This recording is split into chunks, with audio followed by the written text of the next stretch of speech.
Lockdown की अवस्था में हमारे स्वस्थ लोकतंत्र को मिटियामेट किया जा रहा है। लोकतंत्र के लिए 3 स्तंभ होना बहुत ज़रूरी होता है और तीनों इंडिपेंडेंट होना चाहिए अपने स्तर से, अपने कार्य पद्धति के हिसाब से, चाहे वो विधायिका हो, चाहे कार्यपालिका हो, चाहे न्यायपालिका हो। हम तो न्यायपालिका से जुड़े हुए व्यक्ति हैं। ये हम बता रहे हैं कि 2 साल से सही मायने में अगर कहिएगा तो पूरा जुडिशियल सिस्टम कोलैप्स कर चुका है। अब जिस व्यक्ति को न्याय पाने के लिए, जिसके कार्यपालिका के विरुद्ध हो, विधायिका के विरुद्ध हो, वो स्वस्थ लोकतंत्र के अनुरूप वो हमेशा न्यायपालिका की तरफ देखता है और वहाँ से न्याय मिलने की उम्मीद करता है। लेकिन इस कोरोना काल में ये सच है कि इतनी बड़ी महामारी में परेशानी सभी जगह हुई है, लेकिन कुछ जगहों पर इच्छा शक्ति होता है कि इस महामारी के बावजूद इच्छा शक्ति से हम न्याय प्रदान करने में अपनी अहम भूमिका करें। डॉक्टर्स भी काम कर रहे हैं, ऐसी बात नहीं है डॉक्टर्स छोड़ दिए हैं। कार्यपालिका में सारे ऑफिसर्स ऐसा नहीं है घर बैठ गए हैं।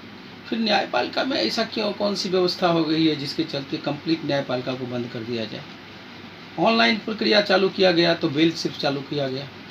ऑनलाइन की प्रक्रिया में जो आदमी किसी व्यक्ति के विरुद्ध अभी अन्याय के परिप्रेक्ष्य इतना अन्याय उनके साथ हुआ है कि अगर उनको डिसमिस कर दिया गया है पद से तो तुरंत न्याय चाहते हैं तो उनको न्याय नहीं मिलता है। अगर उसके डिसमिसल ऑर्डर के खिलाफ अगर हाईकोर्ट आना चाहते हैं और आए भी हैं और पीछे भी आए हैं तो जब तक वो रिटायर नहीं करते हैं तब तक उनका जो है सो केस टेकन अप नहीं होता है। और न्यायपालिका में बहाली भी नहीं की गई है बहुत दिनों से जजेस की। इतने खासतौर पर पटना हाईकोर्ट में तो इतने सीट रहने के बावजूद मात्र 20 से 21 जजेस आज के स्टेज में हैं। कैसे काम होगा, किस तरह कोलैप्स हो गया है पूरा न्यायिक व्यवस्था। सिर्फ बेल का मैटर भी और सुना जाता है तो वो भी 6 महीना 7 महीना जेल में रहने के बाद किसी की बेल की सुनवाई होती है। एक इनोसेंट आदमी 6-7 महीना अगर जेल में रह गया तो बताइए उसकी क्या स्थिति होती है। न्यायपालिका में की उतनी ही अहम भूमिका है जितना कार्यपालिका का है और जितना विधायिका है। और सबसे बड़ी बात है, लोग कहते हैं कहीं कहीं पर करप्शन देखने को मिलता है। इस करप्शन को कंट्रोल कैसे किया जा सकता है? अगर किसी करप्शन को अगर सही मायने में न्यायपालिका सही मायने में न्याय देना शुरू करे, इसमें कोई शक नहीं है कि न्यायपालिका में बैठे हुए हमारे सारे अधिवक्ताओं के अतिरिक्त जजेज लोग भी इतने विद्वान हैं कि वो त्वरित न्याय, उनके दिल के अंदर में प्रबल इच्छा होती है कि हम न्याय प्रदान करें। उनका हार्ट कंसस कहता है कि हम न्याय दें। लेकिन ये व्यवस्था इतनी चरमरा गई है कि यहाँ कोर्ट का केस का हियरिंग नहीं हो पाता है, सुनवाई नहीं हो पाती है। और इस व्यवस्था में ऐसा कोई व्यवस्था हुई है, कुछ जगहों पर होती है, कुछ जगहों पर केस की संख्या उनको ज़्यादा दिया नहीं जाता है, कुछ काम ही नहीं का जिले इस तरह की कोई व्यवस्था की ही नहीं जा रही है जिस व्यवस्था से सामान्य जनता इस न्यायपालिका से न्याय की उम्मीद करे और उसको मिल जाए। इसलिए ये बहुत ही दुखद स्थिति है।